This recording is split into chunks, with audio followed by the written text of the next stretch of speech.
apologize for the delay. We got started a little late today with just a couple technical glitches, but we are happy to go ahead and get started with our What's New in Marketing live stream event with our senior level social media marketing students. So my name is Dr. Alexa Fox. I'm an assistant professor of marketing here at the University of Akron, and I'm excited to go ahead and turn it over to our first couple of students who are going to kick things off today, Laura Brink and Veronica Janisek.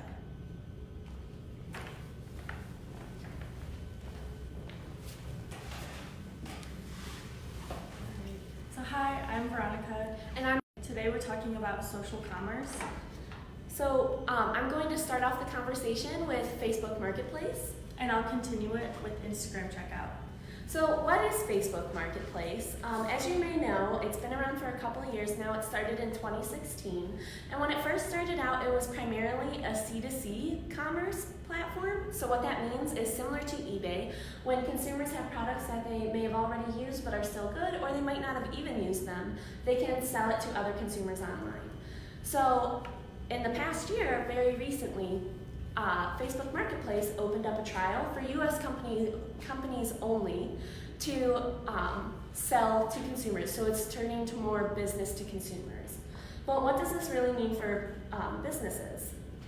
So I have a very analytical mind. So when I was researching this, I really enjoy statistics. And based on information from the U.S. Census Bureau, Facebook, and Omnicore, the world population currently sits around 7.6 billion people in the world.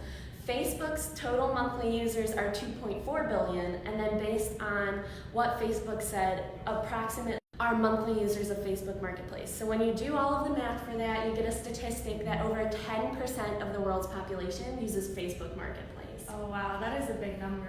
It really is. And when you think of e-commerce, I think a lot of us top of mind thought is, okay, well, Amazon's the e-commerce giant. So how does Facebook Marketplace compare to Amazon? Mm-hmm. Well, Amazon has 2.5 billion monthly users, and that's for, Amazon is strictly e-commerce, whereas Facebook Marketplace only had 1/3 of their users in their marketplace.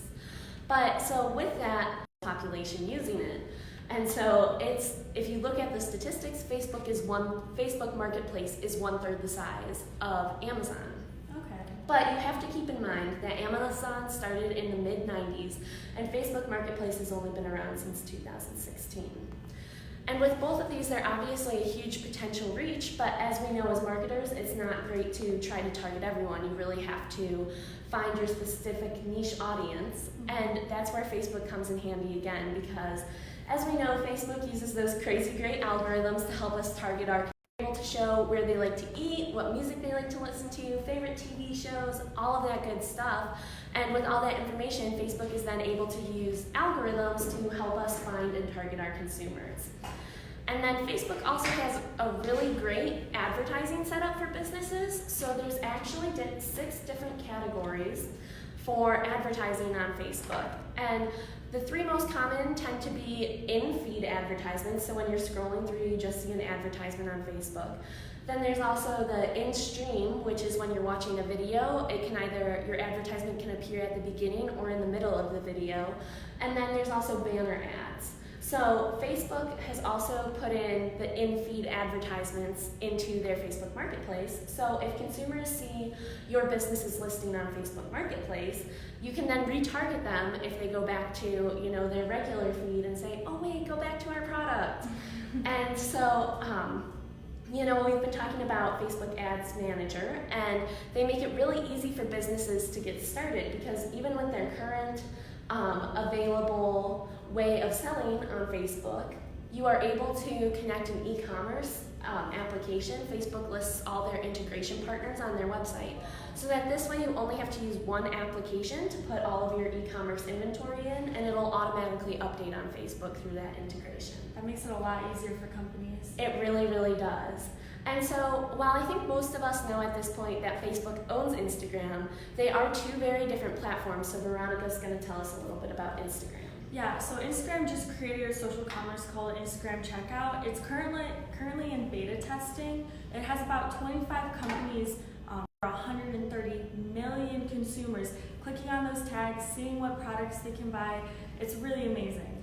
Once again, that's a huge potential reach for marketers. Yeah, and it helps out a lot because you're buying those products in the Instagram checkout, so in app, which reduces the amount of steps it takes for a consumer to buy a product, which we all know if it takes more steps for a consumer to buy a product, they're probably not going to buy it. Yeah, I mean, honestly, thinking of while we are marketers ourselves as consumers, how many times have you gone through a website, gone through only even half of the checkout process, and you're just like, man, this is too many steps, I don't want to do this anymore, and you abandon your items in the cart. Yeah, so another great thing about Instagram checkout is that it has the potential to help small and mid-sized companies. With that, if a small or mid-sized company doesn't have a strong website, they can always just use Instagram checkout since you don't need a website for it. It gives them the potential to fight against bigger companies and have that opportunity to get people to see it more. Yeah. But the bad thing about that is that a spokesperson from Instagram has confirmed that Instagram checkout won't be free for companies to use. Brands will have to pay a selling fee in order to sell on Instagram checkout. This hurts small companies who may not have the funds to offset the cost of selling with a fee. Yeah, that's really difficult because when you're first starting out, you might not have the funds for the website, but then what do you do if you don't even have the funds for Instagram checkout? Yeah, so it is a little of a positive and a negative all in one, but another negative is that Instagram checkout is only giving companies the information to get that brand loyalty that a company really depends on. Wow, that really stinks. And like we know as marketers, we rely on those email campaigns sometimes. And so it really is a bummer that we can't necessarily do that with Instagram checkout. But on the flip side, for consumers, that's kind of nice because once again, in the consumer mindset, how many times has your inbox just been inundated by a mass amount of emails from various brands? So it's very tricky there. Yeah, and they do have the option for you to click a box that says that you want to be sent promotional emails, but honestly, most of the times I look for the box and try to uncheck it if it's already checked. Yeah, so there's a couple positives and a couple negatives to Instagram checkout, and it's a good idea for companies to keep their eye out on how their both Facebook Marketplace and Instagram checkout are evolving. Definitely, and while we primarily talked about Facebook Marketplace and Instagram checkout today, it's also a good idea to keep your eye out on social commerce in general as a trend as it continues to grow. Both of these are currently in trial or beta testing and as it continues to come out. And also, we primarily talked about business to consumer marketplaces, but if you're a business to business company, there are definitely better platforms to research, or you may even find that social media just isn't right for your company. So definitely evaluate your company on its own basis. Mm-hmm. We had such a great time talking to you guys today. Thank you. Bye.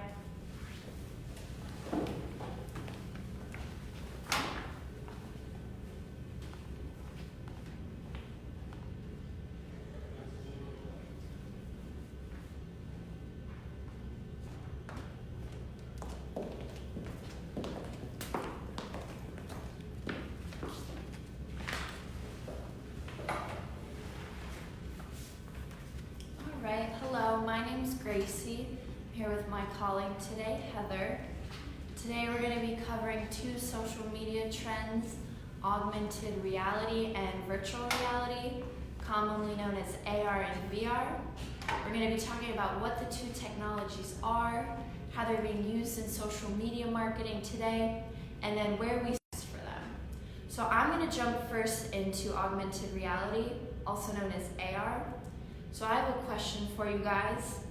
Have you ever looked at a product online and wished there was some way you could try that product on right there in that moment? Kind of like Cinderella where poof, the dress is on her and she didn't even have to go to Fairy Godmother's store to get the dress. Well, I'm here to tell you that advertisers are making this all come true, and all with the help of their magic, AR. So what is AR exactly? In simple terms, it's the blending of digital visual elements into our real world environment. So a few examples. If you've ever played the Pokemon Go game and you're on the hunt for the small virtual creatures to catch them, or if you were on Snapchat using different filters, That is all AR in action. So how is AR technology being used in social media marketing today? One example I want to touch on with you guys is AR ads. So Facebook began testing AR ads with only a few handful of brands able to use this just starting this year in July. So one brand in particular, Michael Kors, they used AR ads to showcase their sunglasses line. So how this would work is, they use the interactive ad, a consumer would click on the ad, they would try on the different sunglasses as if it were a Snapchat filter, and then they could simply make a purchase right there in the ad. So if you think about it, it's pretty much online shopping made as easy as 1, 2, 3. Tap it, try it on, and purchase it. So Facebook AR ads are going to be used by more brands by the end of this year. Based on research found, 3.5 billion AR mobile users are projected by 2022, and 9 out of 10 brands plan to use AR in their campaigns. So that just goes to show how important it is for brands to understand how AR technology works, more specifically with how AR ad works on social media. So where do we see this trend going with AR technology? A few ways we see it going is, one, instead of AR ads, AR virtual stores on social media. So people are able to buy products on social media right now, but with AR technology, it is a more engaging experience for the consumer. So consumers won't have to go to physical stores. They can simply just go on a brand's social media account, go through the virtual store, try on a product, and buy it right there. Just like the AR ads. Go in, try on the product, and make a purchase. And with this, it'll also be interesting to see if there will be an increase in impulse purchase decisions, because it is more simple for consumers to make a purchase through AR technology. Another way we see this trend going is a huge increase in brand awareness. So AR experiences are highly shareable. So which means is if you create a really good AR experience, most likely consumers are going to share that experience with their audience. And this is really good for brands and marketers because it's pretty much word of mouth. So a huge increase in their earned media. Consumers sharing different AR experiences and getting that earned media increased. And that will also help brands and marketers spend a lot less money on marketing campaigns. And as I previously talked about AR ads, we see this not only being implemented on Facebook, but other social media platforms like Instagram, Twitter. I think these platforms are going to want marketers to use this technology, utilize it to increase that user engagement interaction. So that's a few points of where we see AR technology going on social media. And now I'm going to hand it over to Heather, where she's going to be talking about the VR virtual reality trend going on. Yeah, so with virtual reality, just to make sure we're on the same page, virtual reality is really similar to augmented reality, and that it's using the artificial elements that can be manipulated by the consumer, but the main difference is that it's using an artificial environment. So with the AR, you're looking more at the Snapchat filters, and with the VR, you're thinking more of the 360 immersive content like you get when you put in a VR headset. So one of the key features that we're seeing brands take advantage of with the VR is how immersive the content is. So VR allows you to put the consumer in a new environment to see the landscape through the lens that you have created as the brand. So this allows the brand to highlight some features that may be difficult. So this can be useful when you're highlighting something intricate like an interior of a car.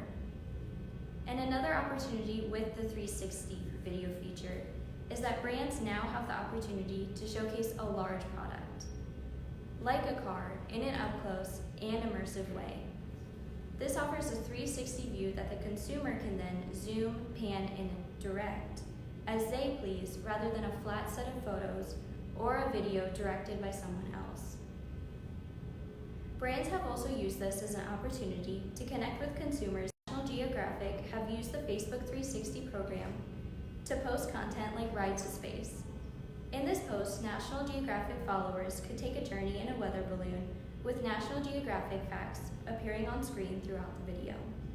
While this may not seem like it's displaying much of a utilitarian benefit, National Geographic was building that brand awareness and the brand loyalty with that content.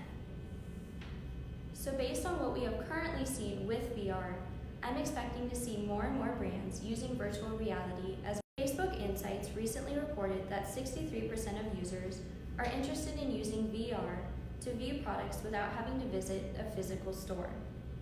This makes it reasonable to suggest that more large purchase products that require more research are going to start implementing this technology not only as an ad on Facebook, but as a tool for their consumers. I also see a huge opportunity for this technology marketing in spaces like the real estate industry, the hospitality industry, and even the tourism industry. I know I would be really likely to click on an ad that could transport me to Hawaii using the 360 software.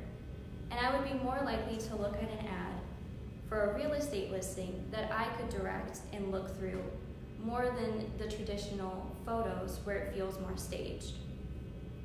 I also see virtual reality being used to build brand awareness and loyalty. Referring back to the National Geographic example, I watched the Ride to Space video like 3 times, and then I made sure to go look at their profile and other content. Taking into account the novelty and interaction with the technology, content creators to create content for the brand incorporating these VR technologies. This content would showcase the brand and really focus on building brand awareness and loyalty. Brands may not all have access to weather balloons, but some brands do have access to behind-the-scenes exclusive events at fashion shows and even racetracks, which are just a few more examples of where we have already seen this technology. These brands that have already incorporated VR ads have seen higher engagement rates with that content, making it seem natural for the trend to be for more brands to start developing more of this content. So this kind of concludes our discussion on virtual reality and augmented reality trends in the social media marketing space. And if you guys want to learn more about what we talked about with AR and VR and the trends that are going on social media, there are tons of blogs, videos, and articles you can read up on if you want to learn more about that. Thank you for taking the time to listen to our talk, and stay tuned for the next discussion.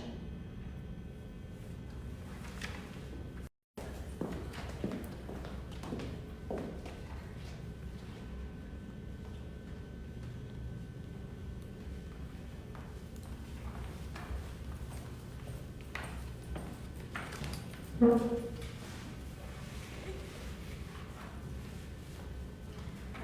hi everyone, I'm Mary Lowe. And I'm Cassie Maschelinardo, and we are both graduating seniors here at the University of Akron, and we're both actually studying marketing.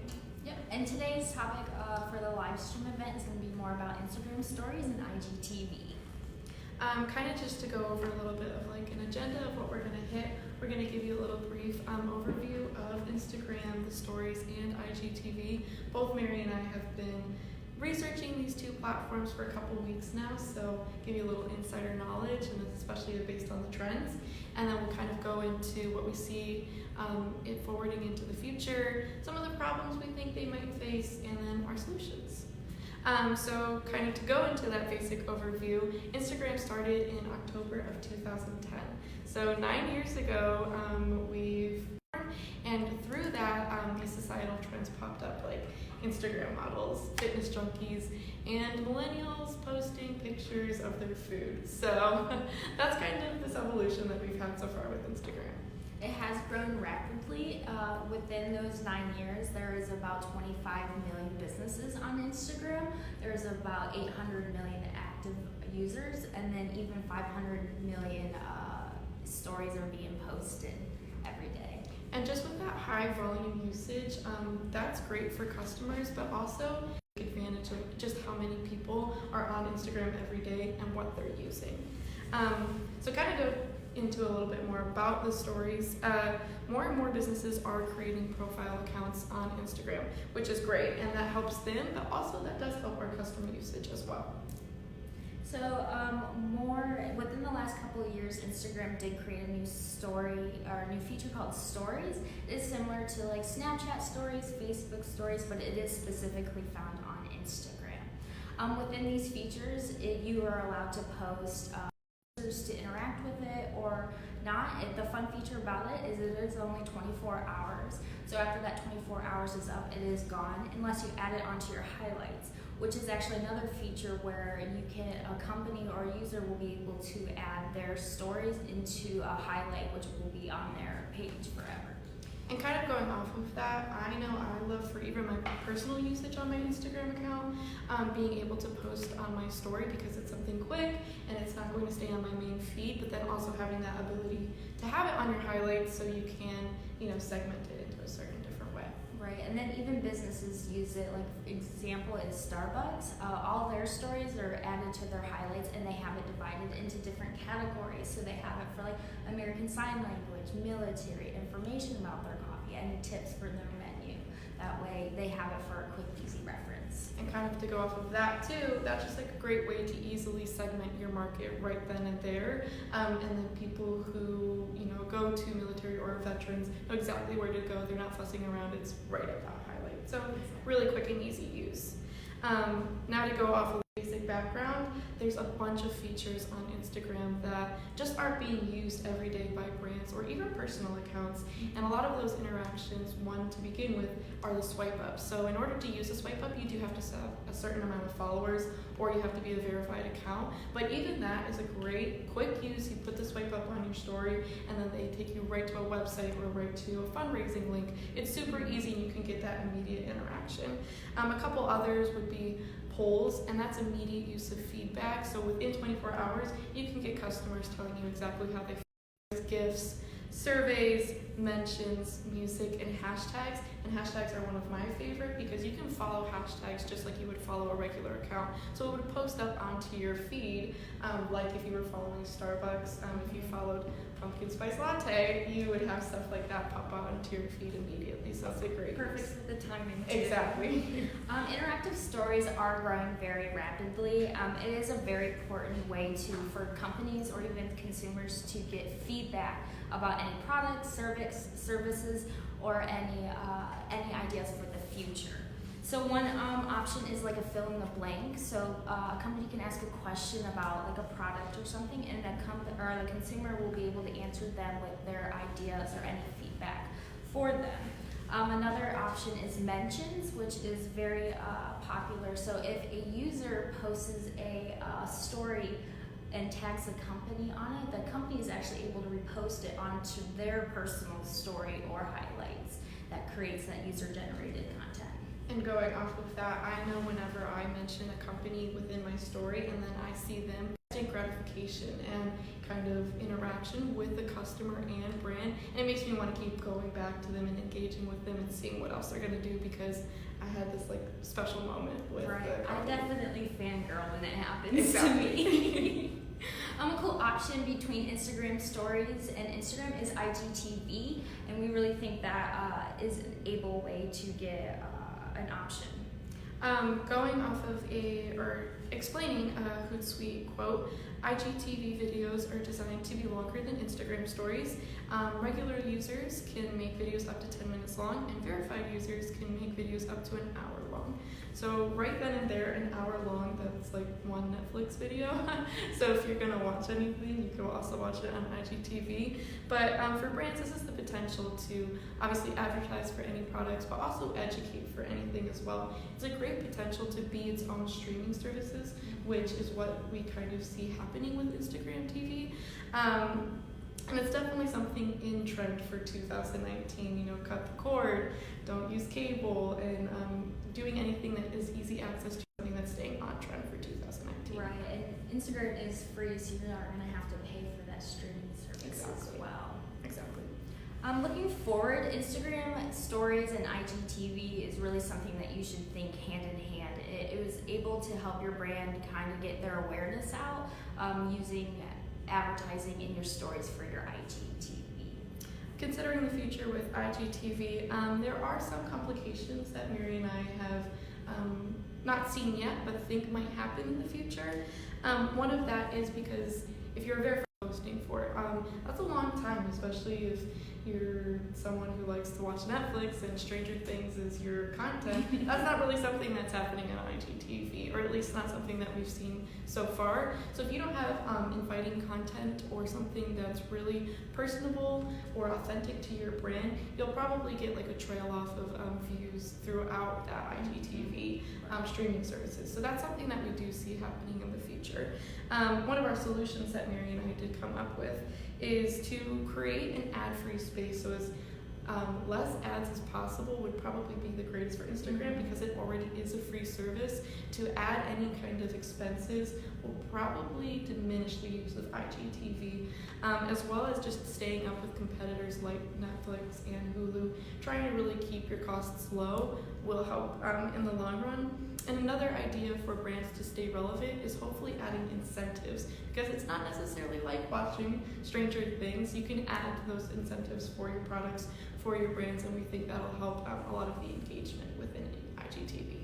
Yeah, so continuing with the future, we think one thing for the Instagram stories is, well, for the interactive portion is to keep it anonymous. So right now, when a company posts a question, anyone that answers, the company's actually going to see which account answered which question. So we really feel like that everyone knows that, so their answers might not be as honest as we think or they should be.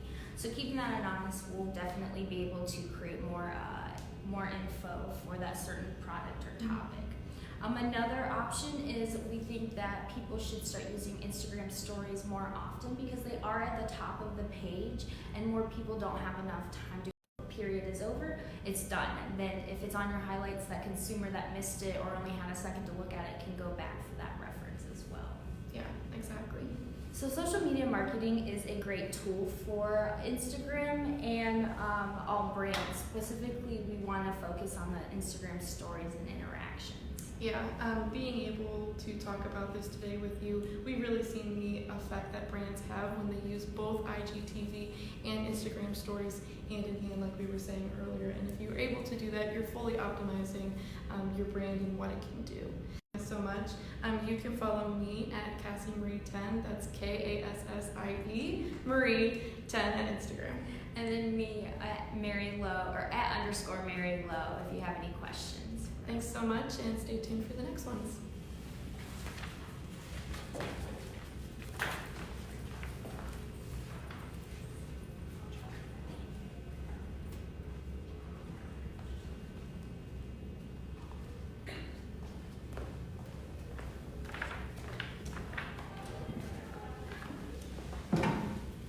Hi guys, I'm Natalie Miller and this is Brandon Counts. And today we are going to be discussing Snapchat-sponsored lenses and filters. So let's talk a little bit about what actually Snapchat is and who's on Snapchat. So according to Hootsuite, there's almost 50% of their users are between the ages of 18 and 24. And then the next most popular ages are 24 to 34. So that just means Snapchat is a very young application that people use, and not a lot of older generations use it, but it's still popular amongst everyone. Yeah, lenses in particular. What those are brands create them and put them on Snapchat so users are able to use them. It might be turning their faces into something silly or making their background something awesome. And what it does is promote that brand with whatever it does to their face, the background, things like that. So first we're going to talk about why marketers use the Snapchat sponsored filters, and also why the consumers use them. So marketers use these Snapchat sponsored lenses to promote their brand. They're able to reach millions of consumers in the time span of a day. The most common example I can think of using these Snapchat sponsored lenses is in 2016, Taco Bell used the Snapchat sponsored lenses feature to advertise for Cinco de Mayo. So they created a sponsored lens that turned users' faces into a giant taco shell. It was a huge hit.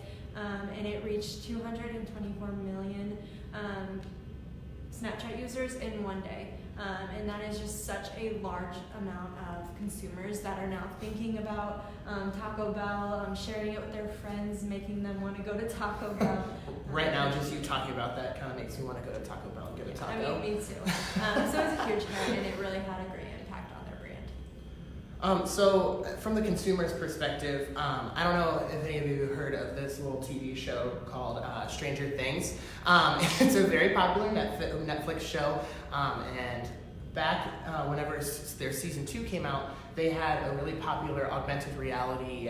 Basically what it did is you opened up the Snapchat lens and it brought up a video of a door that took you into the Upside Down, which is a major part of the show. If you don't know, I suggest watching it. So it took you into the Upside Down, which is a really cool experience that the users could communicate to their friends, show that they were excited to watch the show.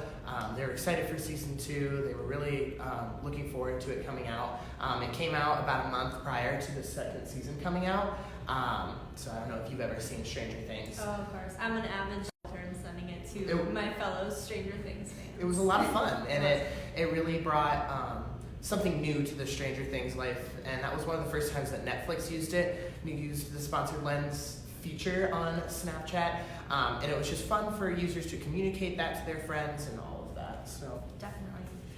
So next we're going to talk about the expense of Snapchat sponsored lenses and who should use them, because they aren't for everybody as of right now. So right now, they are the most expensive advertisements on Snapchat. They cost at least $500,000 a day. So obviously they're not for everybody, because smaller brands just don't have that in their funds to be advertising in that amount for one day. But you also have to think about the impressions you're going to get, and that's why they're so expensive. But who should use them? Right now they're used by upcoming movie releases, government elections, and high budget projects, since they are so expensive. right, even though they are so expensive for marketers to use, it's nice because they are free for the consumer to use. Snapchat is a free app that you can download. It's free to get an account. So it's just a fun way to communicate with your friends, and everything goes away right after you send it, as long as people don't screenshot it. And then, but since it is free though, it does mean that brands and businesses need to ensure that they are going to get a positive return on investment from using this, and they need to make sure that it's a fun and exciting thing that consumers are going to want to use. But on the plus side, like you said, Snapchat does ensure that you are going to reach a certain number of impressions from the certain amount of money that you spend. So the more amount of money that you get, they will ensure that you reach more people for your certain campaign that you're doing. Yeah, and on that, going back to the Taco Bell example, 224 million impressions, that's a ton, but they also need to make sure that spending at least $500,000 on that Cinco de Mayo sponsored filter also turned into people going to Taco Bell and buying tacos. Exactly. And getting a return on investment. So the last thing we're going to finish up with is what's next for Snapchat sponsored lenses for the marketers and for the consumers, and what they can expect in the future. So what do you think the consumers can expect? Well, Snapchat as a whole, basically, whenever they were first started, they were worth about $50 million in 2015. And then whenever they released their Snapchat sponsored filters, they ended up becoming a $1 billion company in a process of less than a year. And that's a drastic increase that they got just because of this one type of campaign. And also in that first year, they ran over 100 lens campaigns in just that first year, and they've grown that number of campaigns every year as well. So it's a major thing in the social media world, and I highly suggest many brands getting into it if they can afford it. Yeah, definitely. So where do you think it's going for the consumer?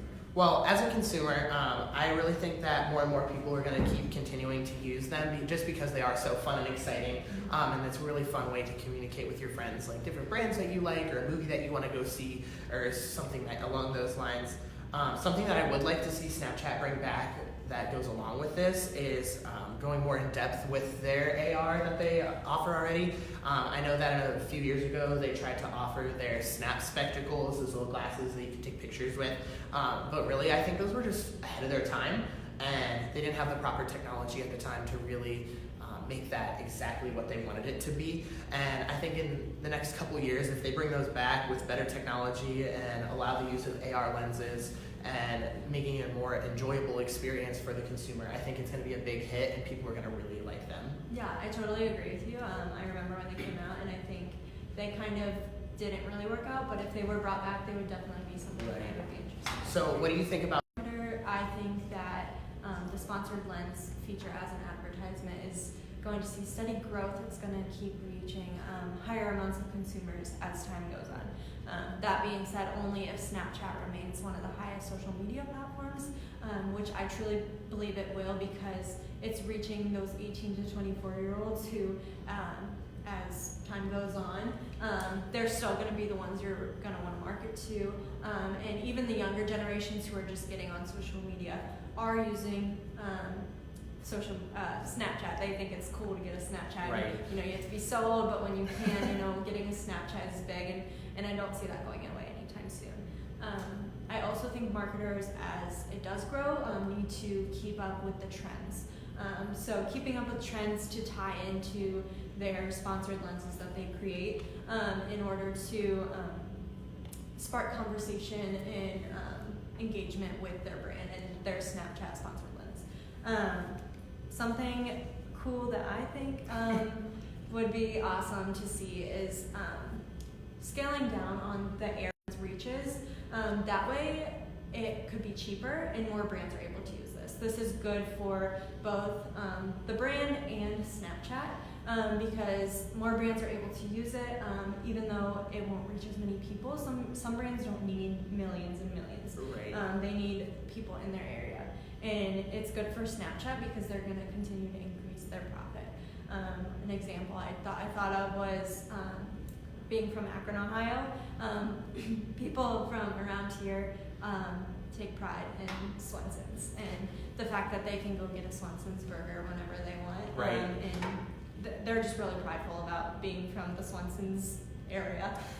So I think that if Snapchat and Swenson's were able to team up to make a sponsored lens that put Major Face into a galley boy with a little olive sticking out of your head, that a lot of Akron locals would use that sponsored filter, which would be good for Swenson's, getting everybody talking about it and engaged in it, and hopefully making people want to go to Right. Swenson's. Also, being from the Canton, Akron area, I think that would be a lot, and I think that that would be something smart for Snapchat to put into place with their filters and their lenses. Well, thanks for watching, everyone. We do have one more group coming up, so I hope you enjoy our last group. Thank you. Stay Thanks. tuned.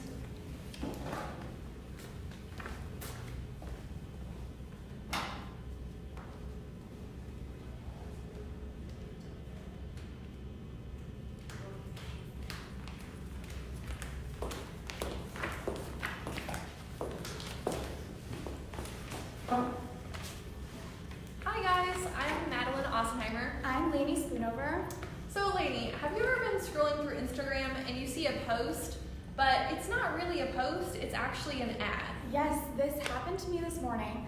It was a Jessica Alba post, but in reality, it was a HelloFresh ad. I've seen that. Yes, and you really cannot distinguish that it's an ad unless you're really paying attention. And it says sponsor at the top, but it's like a Jessica Alba. It's her tag, like her ad, and Yeah. so you can watch her story. It's almost like the post itself, I've kind of seen the one that you're talking about. Yeah. It's almost like it's Jessica Alba and her husband are sitting down for like dinner. Yes. But it's definitely not like just a It's regular a very post. fancy dinner. Yes, and Yeah. and if you go to Jessica Alba's feed, the post will not show up on there. It is Yeah. strictly just an advertisement, Right. and so Which is interesting about these ads is Yeah. like they're not on a page. You won't find them on a page. It's only targeted in your sponsored timeline. yeah. So if you click on, just say you want to go to Jessica Alba's page, then you're going to be bombarded with HelloFresh Jessica Yeah. Alba ads. We are Facebook,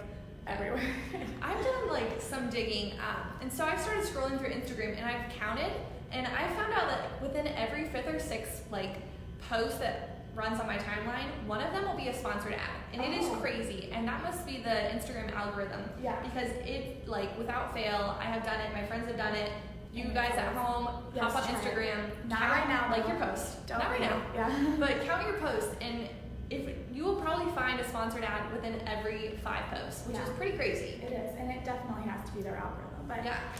the Federal Trade Commission, or the FTC, Mhm. they're kind of in charge of making sure that ads are being truthful and that Yeah. everybody's following the certain guidelines. Right. So in 2017, they sent out 90 letters to different. Only 90? Yeah, only 90, but to like celebrities, influencers, athletes. Just kind of, there were no consequences in these letters. They were just more reminding all these people of the different regulations. And so Has there been anything since like 2017 or no? no other public action Okay. has been taken since 2017. And we've seen a lot more ads pick up since 2017. Yeah, for sure. Wow. So yeah, I don't know if like what the future of the ads are going to be. Mhm. And do you want to talk about Yeah. that? So, I think another thing that maybe you've seen has been like the sponsored, like how do they do the sponsors? Like if you're a sponsor, if you're ad sponsored. There are like do's and don'ts of the Instagram and kind of like disclosing that you're a sponsor. So a couple of them are that you have to use specific hashtags, such as like hashtag sponsor or hashtag ad. Gotcha. You can't use, for like example, hashtag ambassador or hashtag. It's kind of not clear. Yeah, it's so I not get that. exactly clear if you're being paid or not, so those are really important to them, and also that you don't bury your hashtags. So you need to make sure that they're before the see more button On, on like, the the captions. Yeah. So Interesting. I've seen too where it'll say, like on an Instagram post, like at the very top, almost by like where you see like an Instagram story on that post, Yeah. it'll say like paid partnership with whatever company. Yes, yeah, so you can do those, but then like along with that you have to use the appropriate hashtags Gotcha. in your caption as well. So that it's like kind of like double. You have to do both. And kind of like a rule of thumb I would say is like better safe than sorry. You might as well, do both just to make sure that you really are like showing that you're a Gotcha. sponsor. Cool. Yeah. So we've kind of talked about like present, how Instagram's kind of handling, how FTC is kind of regulating. But as far as like future trends for like sponsored Instagram ads, I've seen a few things. 2 of them are geo-targeting ads and then augmented reality. So we're going to call that AR for short. Yeah. So augmented reality, if you're not quite sure what that is, it's basically like you can interact, kind of take over. I know IKEA has an app and they're really good about this. And it's almost like you can pull up a couch and in your living room through your phone camera, you can like turn it around and you can be like, oh, this couch looks great with my new furniture. And it's kind of a really cool way that like consumers can use that as well. Yeah. Not sponsored by IKEA. Not sponsored by No. IKEA, no. But kind of the same thing for like you were saying, like the Yeah, Jessica Alba ad. like if you could, it's Jessica Alba eating dinner with her husband, but think if you could rotate your phone and kind of like see around her kitchen and like maybe even see her cooking a meal with her HelloFresh Right. ingredients or Yeah. anything like that. It's a really cool tool that. So it'd be like opens a lot of doors for like companies to use this, like to use that as a sponsored ad. I think a lot of viewers also, or like like consumers, if you see that, you're more likely to engage with that, and that would raise engagement. So it's a really cool tool. I think we'll see coming to Instagram. The other trend that I think is going to be coming is geo-targeting, which is like location-based. We've kind of seen it for like small businesses on Facebook. If you put out an ad, say you live in Akron, they put out an ad that's just for people in Akron. Okay. But I think for Instagram, what could happen is say you're like going to the mall to get a pair of jeans. Maybe once you enter the mall, so you're like in that targeting space, which your phone has your targeting. So Right, yes. as long as you have your phone with you, which we all do. Yes. So maybe you head into the mall, and then in your timeline, there's a like ad that's like American Eagle 10% off. This ad only because you're in the mall. So Right. like really specific targeting. I think it'd be really cool.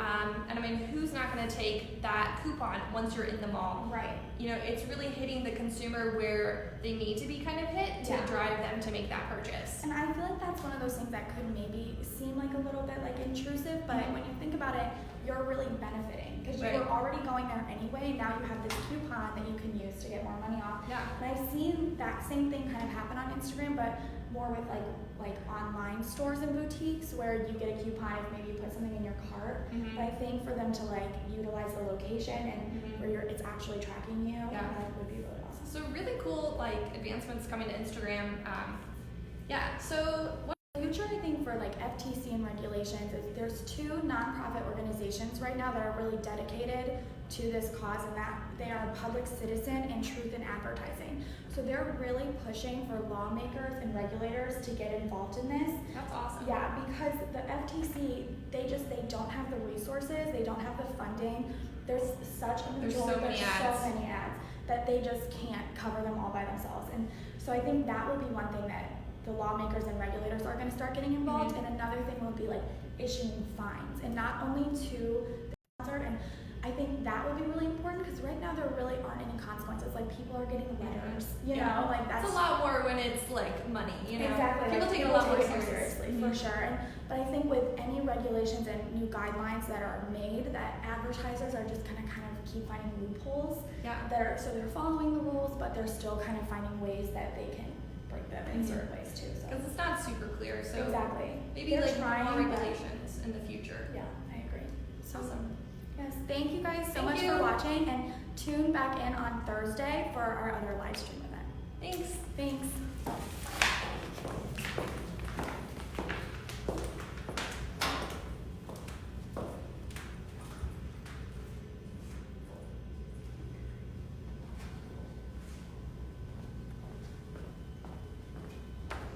All right, and that wraps up our first day of the fall 2019 semester for the What's New in Social live stream event. So thanks so much for joining us today, and we look forward to seeing you again on Thursday at your lunch break, same time, about 11:45 is when we'll be getting started with our second group of students to hear some more about some social media marketing topics. So thanks again, have a great rest of your day, and we'll see you later.